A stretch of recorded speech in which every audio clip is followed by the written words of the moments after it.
Good morning, good morning, good morning. What's up, Facebook land? I feel like I've been gone forever. I miss talking to you all and hearing your comments and you all calling me after Facebook. I have been on a small hiatus, a very small one. I have been doing so much. Oh my God. When I say doing so much, guys, I have been, it's that fourth quarter.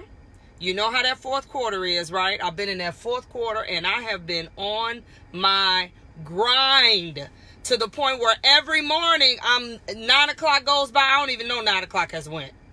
It has been awesome. My life, I just say, Lord have mercy. Who knew? Who knew? That's what I say all the time. Who knew that to go from there to here to... Oh, God. But let's talk about what we're going to talk about today. Good morning, everybody. I ain't seen y'all in a minute. Oh, my God. I'm back in stride. I'm back in action now. I'm full-fledged.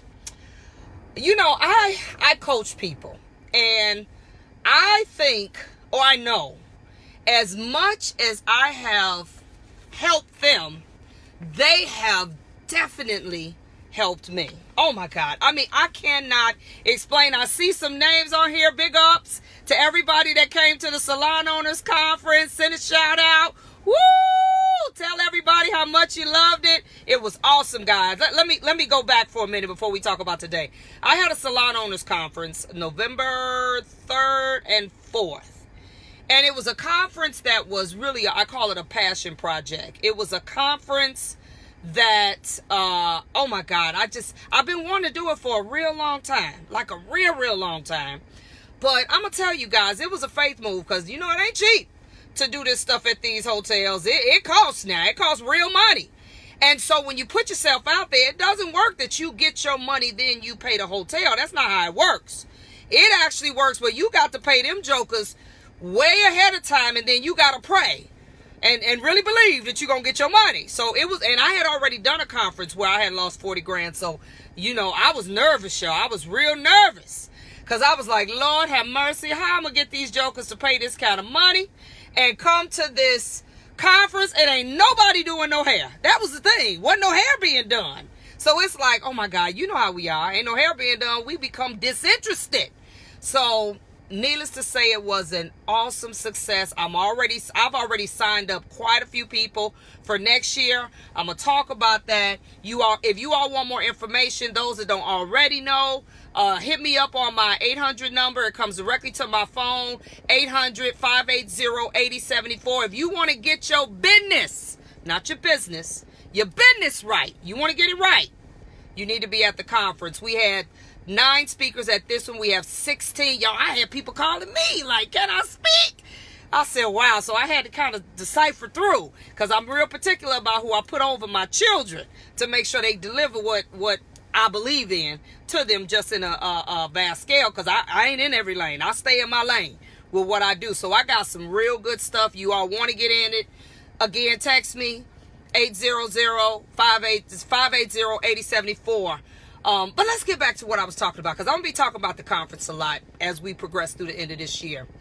My coaching, I coach 2 groups. I coach Aspire and I coach Stretch. Stretch is for people that have been in the industry for 2 years or more. I mean, they have a salon. Not just in the industry. This is for salon ownership. It is a business development coaching group. That is what it is. Thanks, Madara. And so the ones that are already in the game, been in the game 2 or more years, that's a whole nother group. And then I have Aspire, which is ambitious salon professionals investing in real entrepreneurship. That's the other group. That's people who either are under 2 years, brand new, don't know if they did stuff right or not, or people who want to go into salon ownership and just want to kind of do it right. They want to get some stuff right and try to avoid some of the things that they see. So I have learned probably as much from you all as you all have from me. This book, I'm going to show it to you. I'm on Facebook Live on this probably for the rest of the year. You all know I read a lot. And the book that I give to my people in both of my coaching groups, and then we had them for sale at the conference, so if you all don't have this, go get it, is How Successful People Think by John C. Maxwell. Easiest little book you'll ever read, because success is a mind shift. It is you can't just wake up and just think you're going to be successful. You got to change the way you think. You got to change the way you view life and people and business, and you just got to change some stuff, okay? So it is one of the books that I want you to read first. But I think if I had to rate this book that I got a hold to, because y'all know I read a lot. Y'all see this? Y'all see this right here? It is called 100 Things Successful. There's the guy. His name is Nigel Cumberland. Y'all see this? When I say y'all got to go buy this book, I picked it up just, Roman, because I'm always buying stuff. And this probably is the second best book I have ever read. Ever. It is put so simple. It really gives you a perspective to help you understand if you're on the right path, if you're on the wrong path. I'm going to take, it's 100 of them in here, and they break 100 down. I'm going to talk about a few today. Okay, so let's talk about one. And again, my coaching groups have taught me where the problems lie, where the barriers lie, where people can't seem to get past a point. This is what keeps them from growing. It's not just about not having staff, just about not clients bailing on you and your clientele drops. It's not just about not understanding retail. It's not just about those things. What I have learned is there are some barriers that are just innate. It's just us, guys. 99% of these things that are keeping us from moving from this point to that point is all us. It's us. It's not all these external factors and you want to blame everybody for this and that. And I'm talking to salon owners. That's who I'm talking to. It's not just about that. It is the fact we have not made some concrete decisions on how we're going to view, to think, to dream, to act, no matter what.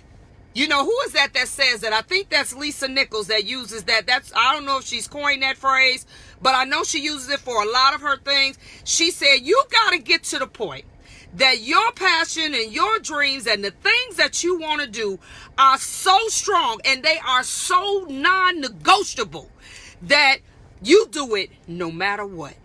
Something happens when you get to that no matter what place.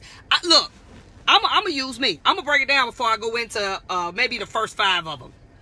I will be retiring completely. I'm looking at y'all real good when I say this. From behind the chair, December, not even January 1st, December 31st, 2019. No matter what. Period. I will no longer be doing hair behind the chair. I ain't even, my mother was like, but what if my mother asked me when I told her that, she said, but what if you still have to, no. See, you're not understanding. When you get to that no matter what, every day I get up. Matter of fact, even when I'm dreaming, I'm sleeping, I'm literally lining up the things, because see, you got to put some real things into action now. I can't just say this and make it happen. Everything I do, everything I think has to line up with me getting to that place. I will be there. And if I could do it sooner, that's fine. But I will not go into 2020. And I only do hair every other week now. I will not go into 2020 doing hair. Period. End of story. No matter what. So let's talk about that. Let me break down first all these things that this book talks about. Yeah, look, I'm gonna show it again. Y'all, somebody put the name of this book up. Y'all got to go buy. I bought it out of FedEx, y'all. 100 Things Successful People Do. Little Exercises for Successful Living by Nigel Cumberland. I've been had it. I just didn't read it. I finally decided, because I try to finish a book so you don't have a bunch of half-read books. But let's break down. I'm going to tell you all 100 of them, but we only going to talk about 5 because it's a lot. The first one is you have to follow your dreams. You have to follow them. You have to have a dream that is just non-negotiable. I will get here. I don't care. I don't know how yet, but I'm going to get there. You got to be that serious about your dreams. Second one, listen to this, y'all, for all my black people. Because, see, white people don't have this problem. For all my black people, you have to ask for help. Can I say that again? You have to ask for help. And let me tell y'all something, black people, about asking for help. All help you get is not gonna come free. You're gonna have to pay for some help sometimes. Because see, y'all always want to hook up. Come on, hook a sister up. No, you're gonna have to ask, and some help you're gonna have to pay for. So understand that, okay? Create your future. I went to a women's conference. I'll never forget this. It said the only real security that your future can ever have is that which you create. That was at the door on the conference. It's big letters. The only real security that your future will ever have is that which you create. I thought that was this was years ago. I went to this conference. That's stuck in my brain, y'all. I think I stood out there and I probably read this big old sign for like 10 minutes. I just kept reading it because it was like I needed to internalize that thing. I needed to understand that whatever happens to me, I'm going to have my finger on the trigger. I'm going to have my finger on the button. No more of this just what happens now. I do believe that God will present opportunities and you have to know what to do with them. But it don't just happen. It doesn't just happen. You have to create. So that was like, I remember that conference, y'all. You have to be emotionally intelligent. Let me tell y'all something. This is where the rubber meets the road. Let me read to y'all. Look, I'm in my car, y'all. My heat is like on Egypt, right? Okay. Let me tell you, I had to actually get the definition of this so people can see. This is where I see a lot of people miss it. What is emotional intelligence? Emotional intelligence is the capacity to be aware of, control, and express one's emotions, to handle interpersonal relationships judiciously and empathetically. Let me make that simple. You got to learn how to manage your emotions. You have to learn how to be more proactive instead of reactive. You have to learn that even when life throws you some retardeds, because life gonna happen. I'm sorry. Nobody is free from that. Nobody got the patent on struggling. Nobody has the patent on pain. Nobody has the patent on health not being right, husband not being right, wife not being right, kids not being right, business not making no money. Ain't nobody got the patent on that. But your emotional intelligence will tell you, or when you get control of this, it will help you manage how to act. I won't even say react, but how to act, how to interpret, how to move through when this stuff happens. It will make you, even though you used to cussing people out when they get on your nerves, it will make you learn how to stop, pause, think, go away if you have to for a minute, and then react. That's what it will teach you. You have to practice that. If you know you go from 0 to 60 over everything, I'm gonna skip, because I'm gonna tell you what this book says about emotional intelligence. I'm gonna skip real quick before, let me see, where is it? Right here. Being emotionally intelligent. Listen to this. They call it EQ. Have you ever been guilty of reacting without thinking, getting angry too quickly, acting jealousy, or being easily provoked? It's going to happen, right? Losing control of your emotions can damage any chances of you living a successful life and can be the difference in your success and your failure. Did you know that?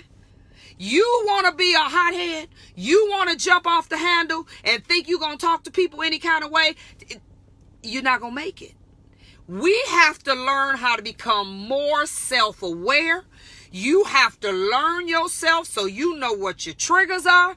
You have to learn how to manage how you're going to react to those triggers, because the world's not going to change just because you don't like certain stuff. That's not how it works. You just going to have to figure out, when this thing right here happens, how am I going to handle that? You got to talk to yourself. You got to spend a little time with yourself. But emotional intelligence, they got 1,000 books out there, literally thousands, on emotional intelligence. They all good. I done read 4 or 5 of them. Get you one. Get any of them and read it. But how many of us know people like that? They just go off the handle about anything. And honestly, it's very immature and selfish when you're like that, because what you're saying to everybody around you is that what you got going on, everybody should accommodate themselves to that thing, because you got a right. This happened to you, so you got a right to be late to work or to treat your employees like whatever. No, you don't. No, you don't. Everybody got stuff going on. Look, if we all put a table in the middle of the floor and said, let's all bring what we got to the table, you as the owner have no more right to be mad and think everybody's supposed to accommodate you being mad than other people. If that's the case, we all will walk around mad. And who gonna accommodate who? Okay? So emotional intelligence is serious. Then it talks about do the opposite. That means sometimes, guys, you have to go against the status quo. Let me tell you what a friend of mine said. I was doing a program. I'll put it in real terms. I do Color Me Crazy. I've been doing Color Me Crazy color seminars since 2012. Ain't nothing new. And a lot of y'all know that. They went from 1 day to 2 days to 3 days. I had someone tell me that, Nick, you can still get those people to pay that same price and not include their hotel. So you really just giving up money you don't have to. You know what I told him? I said, let me tell you about me. I don't care what other people do. I ain't never cared. I ain't gonna start caring. My desire is to give them what I consider a feasible, affordable educational program. And because I want them to come, and I don't want them to be scared by the price, because my goal is to help people, I want to take other things that could possibly hinder them come getting this education out of the equation. So I take out your food, I take out your hotel. You ain't got to worry about that. Just get yourself here.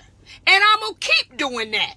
I don't care. I know, right now, let me tell you something. I know I can, at this point, because I've done it so long, I can easily charge that same $1,500 until y'all pay for your own hotel and your own air. And some of you all by now, because it's gotten a reputation, will still come. But it ain't never going to happen. Now, the price may go up because I'm involving more products and things like that. But my programs will always have the things that I don't want you to have to be counting your pennies or anything that could possibly discourage you from coming. I'm going to always take that out of the equation. That's just who I am. And let me tell you what's funny. I have several people now in my industry who I've come through the ranks with 20 years. We all do very similar stuff. They have come to me and been like, maybe I should do an all-inclusive type program like that. Maybe I should do. So you know what? I ain't got to do what everybody else does. It works for me. Okay? So you got to do the opposite sometime. You just got to. That's just what it is. Okay? So then we got turn work into play. You have to learn how to turn your workspace into something that you absolutely love, to the point, don't mean we don't get tired, but we actually, and this is all, I'm reading them, they break all these things down, y'all. I'm just reading them. I'm going to go through all 100 of them, and then we'll break them down some more tomorrow. Turn work into play. People ask me all the time, do you ever get tired? I say, well, I get tired, like kind of normal tired, but I love what I do. When I go out of town and I travel and I do shows, now I be sick of hotels now, y'all. I do. I be sick of being in hotels and sleeping in other people's beds, I call it. But I could be tired as ever before I get on the plane. By the time I get there, it's like I get this life. You know why? Because passion energizes you. When you are doing what you are passionate about, you can drum up some energy from somewhere. You can forget you ain't had but 2 hours of sleep. You just forget all of that. You just do. And you just be so excited. And you have fun with it. So for those of you all, if your salon owner experience is dragging you more than that, then maybe you shouldn't be doing it. You know, that's just, sometimes we are doing things that we shouldn't be doing, or it's not really for us, and you need to know that too. Start each day well. Let me tell you something else. I got a gang of books from all kind of successful people, and I don't care who's the author of this book, all of them say your success will also be dictated by how you start your morning. I I have heard that. I'm sure some of you all, if you read, I'm sure some of y'all done heard that. It is the truth. It is how you start your day will literally dictate how your day goes. That means some of y'all that sleep late, y'all may need to get up a little earlier. People that get up, now y'all may not get up as early as me. I get up, it's dark, and I'm up for hours when it's dark. You may need to get up so you can get ahead of your day, so you can get ahead of what other people are doing. It actually talks about all the people who are successful. I'm talking about mega success. We ain't talking about just making six figures. We talking about money. We talking about community. We talking about philanthropy. We talking about success in all levels. These people get up early in the morning. They really do. And who's to say they always were morning people? I think it's just their mind shifted.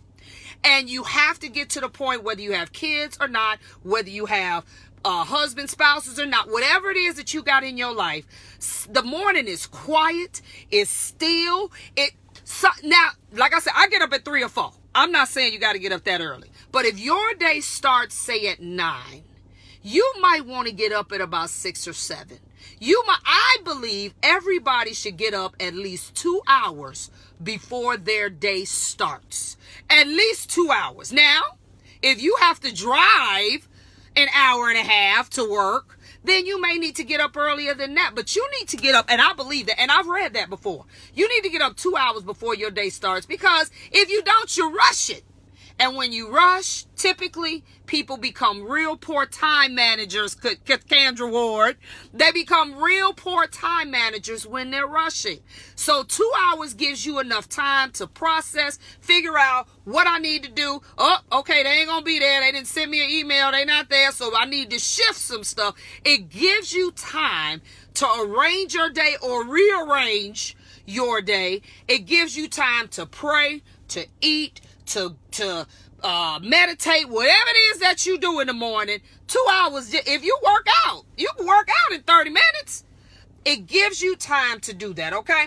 So then it talks about make friends with your past. It breaks that down. They talk about make peace with it. Make peace with your past. I don't care what happened. I don't care how bad it was. I don't care who did it. You have to get to a place in your life where it doesn't matter. Let me tell you when I knew God had did an awesome thing in my life. For those of you all that heard my video back on the checkout video, that was Labor Day. There were some things that I went through back in that cycle. And a lot of them had to do with people. And I'm human, so I'm mad like anybody would be. But let me tell you, when I made peace with those things, peace with those people, meaning peace within myself, because I never had the opportunity of conversing with them about what had happened. But when I made peace with that, when I made myself just say whatever, and I'm going to love them, I ain't going to put my mouth on them, let me tell you what happened. Maybe, say 6 or 7 years after all that happened, I ain't thought no more about it. That's when I could see people on the street, give them a hug. I done forgot what I was even supposed to be mad at. I ain't thought about none of that. I got calls in this cycle that I have forgotten all about it from 4 of 5 people that I felt really, really stabbed me in the heart. I mean, really, these were people that were supposed to be really close, like family, and you know that hurts worse than sometimes going through what you're obviously going through. And these people called me, like in this year, it was in 1 year, they called me just like out the blue, and I'm talking about with tears, I could hear it on the phone, all telling me how sorry they were. And all I could say was, look, y'all, I end up consoling them on the phone, and I ain't do nothing. It was a testament. I don't hold grudges either, so I don't have that problem. This book talk about that too. But the thing was, I was hurt for years, but I wasn't angry. But I wasn't even hurt no more. And God said their lives had shifted and things had happened. You know, people go through reflection mode, and whatever brought them to doing this, I end up going out to lunch with a couple of them. We sat down, we laughed, we talked. I loved on them, made them understand it's okay. It is water under the bridge. I had made friends with the things in the past and made peace. That's what whatever. I ain't got time to think about that, because I'm successful. When successful, you got to be thinking forward, whatever with all that. So it talks about that. You got to take breaks. Now, I'm going to tell y'all, that was I had to learn that because I didn't know how to sit down. I didn't know how to take breaks. I didn't know how to push pause. You'll see, I haven't talked to y'all in like 2 weeks. You know why? Because I needed to push pause. My life was it was going in crazy motion. And guess what I realized? Because I'm very self-aware, I was neglecting my household. I was so busy being successful that I forgot about the little things I needed to do at home. My husband is like, I guess I got a wife. He's like, I don't know where she gonna be.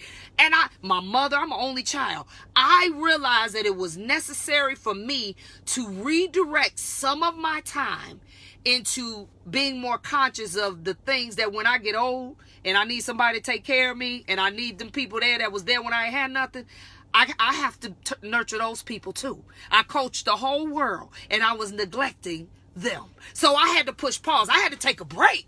Okay? And so that's what I did. And I'm back. Now, and I'm conscious now. I've even set up a schedule. Okay, this is what we're going to do on this days. Tina. Hi, Miss Tina. Happy late birthday. You see this? 100 things successful people do. It is the bomb. Oh my God. By Nigel Cumberland. Okay, somebody put that book up for me. Then it says, be a student of life. For those of you all that think can't nobody tell you nothing, I hate to say it, I'm going to be looking down at you when I go higher. You cannot grow. You cannot learn. You can't do nothing if can't nobody tell you nothing. None of us have all the answers. Even when you think you got all the answers, there's always somebody that knows more than you, and you got to always be a student of learning. You have to. Look, I coach, and I just enrolled myself into a serious coaching program that's going to take me higher. It's 7 months. I'm going to be in 7-month school, and I have to go to the site 4 times in the 7 months for 4 days. Because just because I coach don't mean, no. I want to be the best coach I can be. So I just enrolled and paid a grip to enroll in this program so that I can be better. And the program is about core behavioral development. It's about me understanding more how to not get you just to do what I say, but to change your behavior so what you do is sustainable. That's what this program is about, okay? So you ain't never through with learning, ever. You got to trust your gut. How many of us at times, whatever we doing, whatever we got going on, you got red lights flashing everywhere. You almost got some stuff you doing or about to get into that almost make your stomach hurt. Let me tell you what I've learned about that with myself. God has allowed me to understand and to see, and he gives me, Bible talks about warning comes before destruction and a haughty spirit before a fall. I have learned to trust it even when I have no idea what it is that's on the other side. I have learned to just say, no, I ain't gonna be able to do that.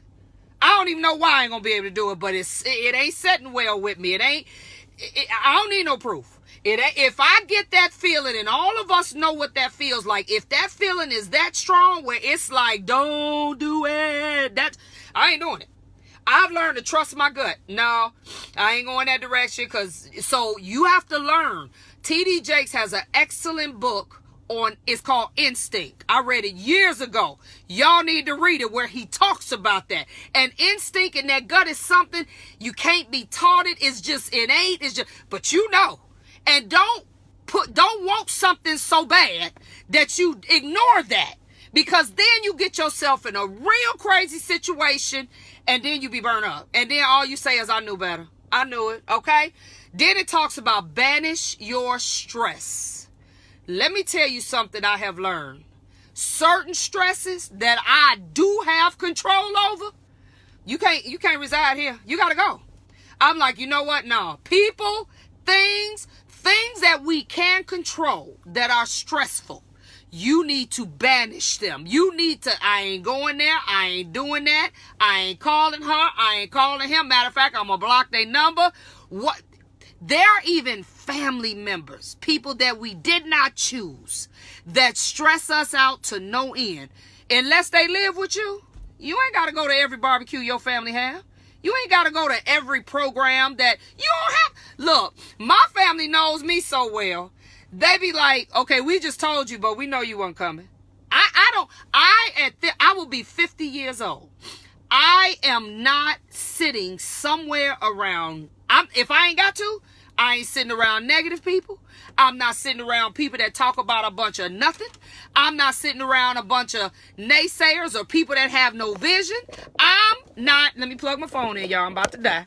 I'm not doing it because I got a choice. I ain't got to sit there. Look, I have left tables. Let me tell you something, and I won't say who it was. This was an absolute interesting situation. I was at the Cobo Center in Detroit. This was many years ago. And I was at like a manufacturers event. Manufacturers and show producers. Bunch of high-end people in the beauty industry. So I got a chance to meet everybody. I don't even know why I was there, y'all. I still can't remember why I was there. But I got invited. So I'm sitting at this table. And I'm talking about owners of Fortune 500 companies. And I knew them all just from hearing about them. But this is the first time I actually met them. So all of them it was one that I knew. I knew her well. She was sitting next to me. The rest of them I just had heard of them. They all are there, and this person's name came up. And the person's name that somebody mentioned was a person I had the I won't even say the privilege, but I had a time dealing with this person, and it was not a good business relationship. This person made my blood boil. This was a person, and you'll rarely hear me say this, but he got on my reserve nerve. That's how much I didn't like working with this person, but he was a means to an end. So I worked with him. So somebody mentioned his name. So when they mentioned his name, the other people that were around the table obviously knew him too. And all of them start just dogging this man out, just talking about him terribly. And I'm not saying nothing, but I'm sitting in saying to myself, dang, everybody that had the same experience with this man, so I guess it ain't just me. He this way with everybody. But this was interesting. At this stage in life, even though I would love to have sat and impressed those people and, been a team player, but they kept talking about this man, and I agree, but I didn't say one word, so I excused myself. I got up and acted like I had to go to the bathroom. So I went to the bathroom, came back. I said, you know what, maybe they'll be through talking about him because I don't even want to be a part of this. That's how serious I am about not sitting in places I don't have to be. Came back, sat down. We back. The thing then started again, whatever was going on. Somebody brought this man's name up again. Oh, they went in. So, because everybody had their own awful experience with this man. I'm like, are y'all serious? So they started talking about him again, y'all. I got up again. I said, oh, and I tried to play like the food hurt my stomach, y'all. Like, oh, did that food bother your stomach? So I excused myself again. I figured they ain't know what I'm doing. I just don't want to sit here with this. I ain't even interested. So I went, stayed a little longer, ended up talking to somebody in the hallway, came back. When I came back, could y'all believe it was a great conversation? Somebody brought that man's name up again. I'm like, I don't want to get up no more. So I'm about to get up again. Why did the lady next to me, who I knew her well, and she knew them well, she saw me getting ready to get up again. She had peeped what I was doing. And she grabbed my leg and she said to them, can you all stop talking about that man so Nikki could quit getting up and going to the bathroom? And I had to laugh. I was so embarrassed because I didn't know she knew what I was doing. And my point was, I don't want to be a part of that. I ain't got to sit here. I don't care who they are. And so they didn't talk about him no more. So that was good because I didn't want to be a part of that conversation. So this is about banishing your stress. Whatever stresses you out, you got to get rid of it. Walk away from it. You don't have to be a part of it. Now, we know some stresses. We connected to these people. And we just have to learn how to be emotionally intelligent when we deal with them, okay? Then it talks about be likable. Be likable? No, be respectful is what it says. It's just talking about you have to kind of hone your personality to where everybody ain't never going to like you. That's just what it is. Everybody is never going to like you, and it is okay. But if people don't like you, make sure they don't like you for something you didn't do, not for something you did do. And it talks about being respected over being liked. We had a whole Facebook Live on that. Okay? Then it talks about when to say yes and when to say no. You got to know when yes is yes, and you got to know when to say no. And you're going to have to say no to a lot. People that monopolize your time, people that monopolize your mind, people that you're going to have to shut things down a lot quicker than some of us are accustomed to doing.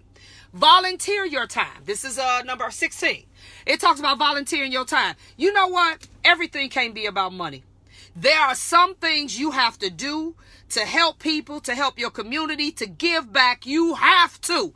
And don't do it for notoriety. You know what I won't say I hate it. I don't hate it, because I understand the need for showing the world at times things that you give back and about, showing people how to give. But I don't approve of people who only give and want the world to see it. Everything that you give, every blessing that God gives you, that he now commands you to give other people, does not have to be on the front page of the paper. Because I often wonder sometimes when people have to let the whole world know about every single thing that they do, who are you really doing it for? Because I realize people need to see that people give, and that inspires other people to give. But I don't believe every single thing you do for every single person you do it for, you got to blast it on Facebook. You got to make sure everybody in the world know you did it. I often question people, some of their sincerity, when they want to make sure the whole world knows every single thing that they give.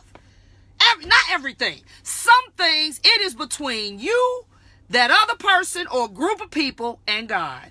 Sit.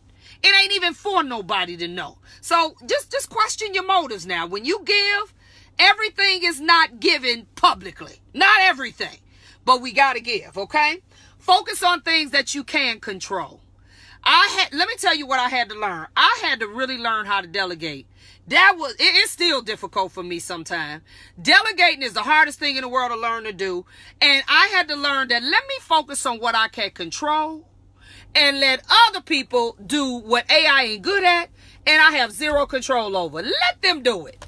It took a minute, and the people that are around me, and I thank God for them, they'll tell me they see me getting my hands in the stuff, they be like, "Gone, we got it. Gone now." And I just walk away like a kid that's been scolded, because they're right.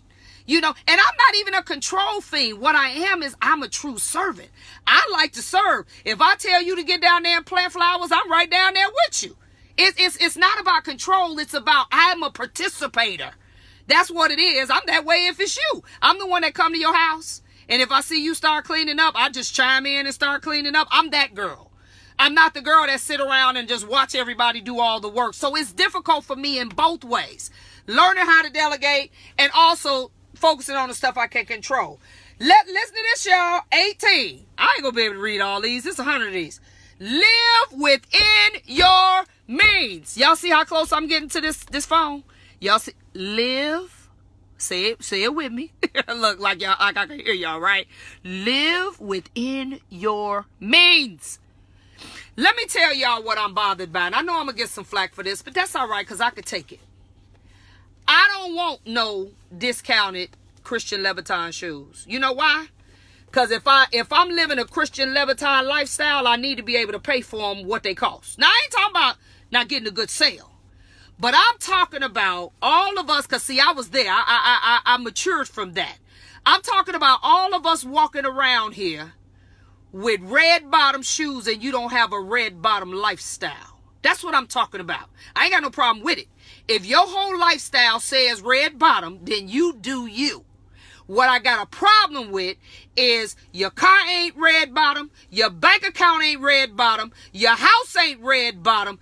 That to me is living beyond your means. When you do not have everything that lines up with a $1,500, $2,000, $3,000, $4,000 pair of shoes, you are living beyond your means. If your shoes, costs more than what sits in your bank account times 10 at least, then you are living beyond your means. If you got some $2,000 shoes, then you should at least, and this is minimally, you should at least be $10,000 liquid somewhere, or your shoes cost too much.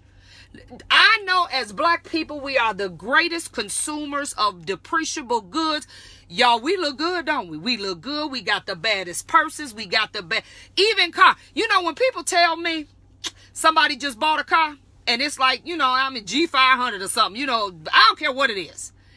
I don't get, see, because I know what it meant. I had Range Rovers and all that and had $700 and $800 car notes. I don't get excited about that when somebody says somebody got this car, because the first thing I say is, did they pay for it?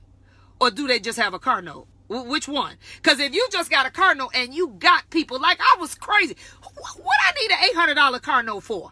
If I got an $800 car note and I only put $5,000 down, that means possibly I can't afford that car. That's what that means. I can't afford it. Let's quit fronting. I'm just going to put it out there. Let's stop fronting. Because eventually, what you don't have will catch up with what you think you got. And it's not going to measure up to nothing. You know, the Bible talks about people who don't store up an inheritance for their children and their children's children. How many of us with parents, with kids, with grandkids could say, okay, that $1,500 you could have put in an investment for your kids and for your grandkids. And I ain't saying, look, because I like looking good too. Don't get me wrong. Don't get it twisted. But I have to look at, okay, everything has to balance out. If I'm going to buy this, then I also need to realize that I can't go to the top of what I can afford. Because, see, I've lived like that and it costs me dearly.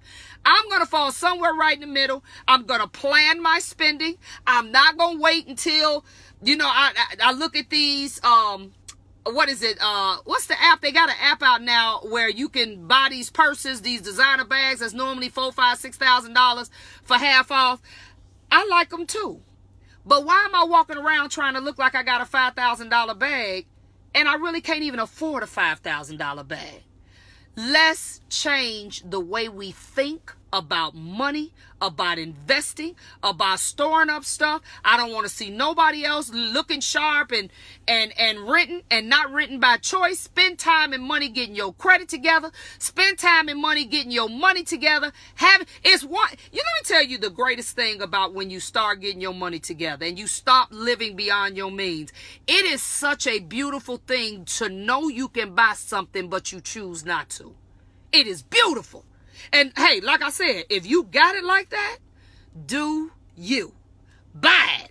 But if you don't, stop it. Stop it is what I'm saying, okay? So, and it talks about that. Live within your means. Then we go into living in the real world. You already know what that means, right? I ain't even got to go no further with that. Staying focused. You got to stay focused, guys. There's a book by Jack Canfield? I got so many books I'll be mixing. It's called The Power of Focus. Real good. Y'all don't like to read, get Audible then. Get Audible, listen to it in your car, listen to it when you're out and about, exercising, whatever it is that you do. It's called The Power of Focus. So many of us just get knocked off our square. It's like, was this really your dream? How you get knocked off that quick? I mean, was you serious? Love more. Okay? Reinvent yourself. You got to reinvent yourself. If you want to stay current today with stuff changing fast as we can change clothes, you better reinvent yourself. You got to reinvent yourself. Stay healthy. Now, we all got to work on that because I know I love eating and I love food and I don't always love good food, but I got to do better with that, okay? Forgive others. You got to let some of that stuff go, y'all. You got to let it go. This is all, let me show it again. This is all in this book. Y'all see this? 100 Things Successful People Do. Little Exercises for Successful Living by Nigel Cumberland. Y'all get it's the bomb. It really is. Forgive others. Be part of a tribe. How many of us, there is a book by Seth Godin. Another one of the great, it's called Tribes. Do you all know that we are naturally a people who desire to be a part of a unit? We've been that way since back in Appalachian times and slavery and wherever you want to go back to. People had a natural desire to be a part of a group, clique, call whatever you want to call it, part of a tribe. But you have to find your tribe. He talks about that in this book. finding your tribe, finding a group. That's why meetups started. They got meetups all over the country now because people are constantly trying to find tribes, things and people that they connect to and that they can share their thoughts and just kind of, whether they need to cry, whether they need to get other people's opinion, whether they need to network, whatever it is. They got tribes where all of them get together and sew and all of, I don't care what it is, but it talks about you got to be part of a tribe. You can't just be an island out here. You can't. It doesn't work. You got to find a tribe, and a tribe that grows you, that stretches you. Not a tribe where everybody going to tell you what you want to hear. You don't need that kind of tribe. You need to have a tribe where you ain't the smartest one in the group. You need to have a tribe where sometimes you the dumbest one in the group. You don't know nothing. They can feed you. You can feed them. So when you look for a tribe, make sure you get a tribe that does more than boost your ego. You want to get a tribe of people that set you straight and tell you what you're not doing. Okay? That's what getting a tribe is. So get the right kind of tribe. Exude confidence. That's part of our esteem. Esteem building is things that we need to work on daily. If you are a person that suffers with low self-esteem or suffers with worried about people pleasing, I call it, and everything people say or don't say, then that's something you're going to have to work on. When we get to that chapter, we'll get deep into that. Give credit where credit is due. Do you know there are some people that really have a hard time telling somebody else you look nice? That was great. Oh, that was just wonderful. Girl, please. Do you know there are some people that absolutely, positively will not compliment somebody or they won't give somebody credit? You need to work on that within yourself. If that's you, we're going to have to do some work there, okay? Because successful people don't do that. Successful people are never intimidated. They don't even care if somebody doing what they doing. Matter of fact, they say, come on, let's help each other, okay? All right. Reduce attachments to possessions. Y'all hear that? I'm telling y'all got to get this book. Reduce attachments to possessions. Look, y'all, I'm only on 28. I'm going to read up to, it's too many of these, y'all. We're going to go, it's too many. I'll be on this FaceTime forever, and I got to pick somebody up at 10 o'clock or this Facebook Live. I'm going to go to 30, and then we're going to pick it up tomorrow, but I'm going to start going through these to help you understand what they mean. So reduce attachments to possessions. Now, we're not talking about sentimental stuff. We're not talking about a ring your grandmother gave you when you was 2. We're talking about there are people that, you know where hoarding comes from? Hoarding comes from people having attachments to possessions that ain't worth nothing. You can't use it. You can't do nothing with it. But you just feel for some reason you got to keep it. Why? Keep it why? Clutter will literally damage your success because clutter breeds disorganization. It is hard to work around clutter. It's hard to be around. As you become successful, it gets into that too. You're going to have to also declutter your life. That means that you are going to have to reduce some of these attachments to possessions, especially possessions that ain't nothing. Okay? You're going to have to reduce that, y'all. And then last, this is number 30. There are 100 of these. I am not going to read all 100 today because it is too many, and I got to pick somebody up at 10. We have to build rapport. You have to build rapport. That's number 30. Building rapport is the difference in you being successful and failing. And I want to say this. I see some of the names. There are several of you on this call that I asked to do my Salon Owners Conference, which was, I told you all in the beginning, it was a passion project to me.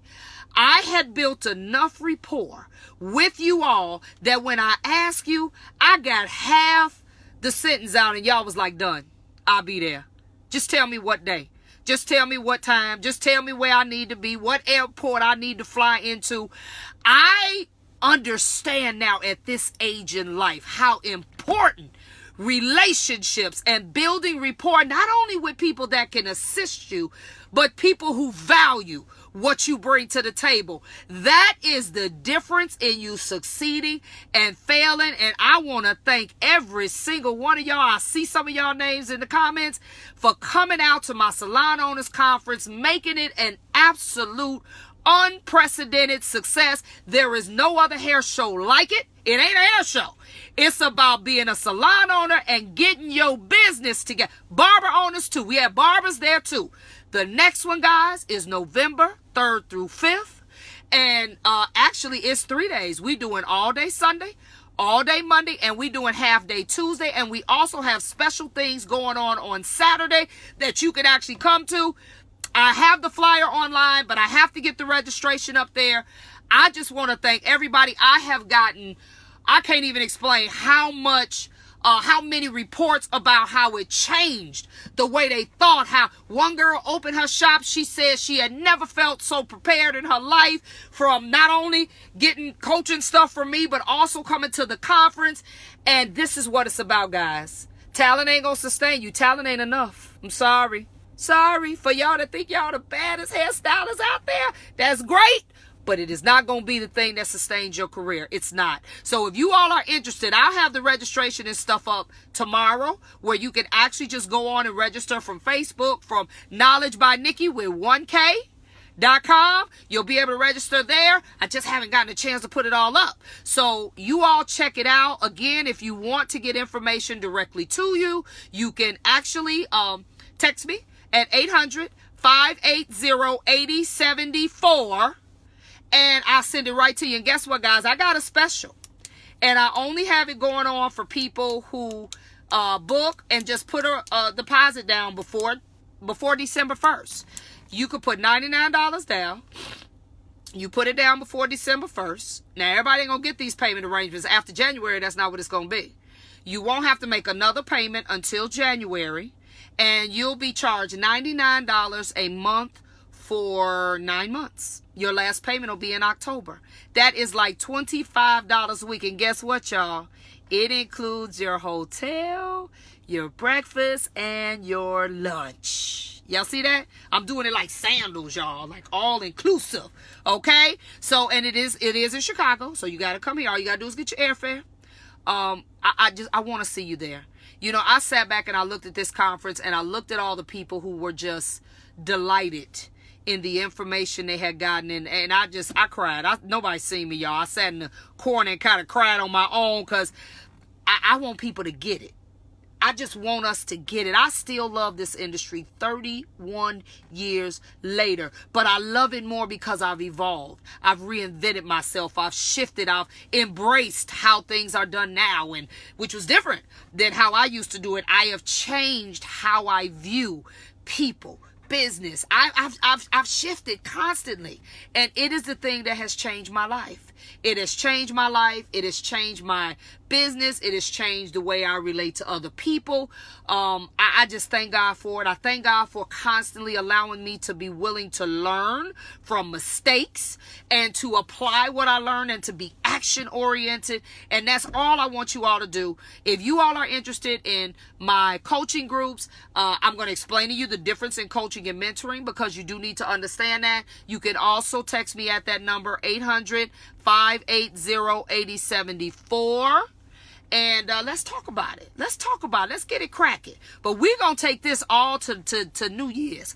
We're going to learn about the 100 things that successful people do. All right?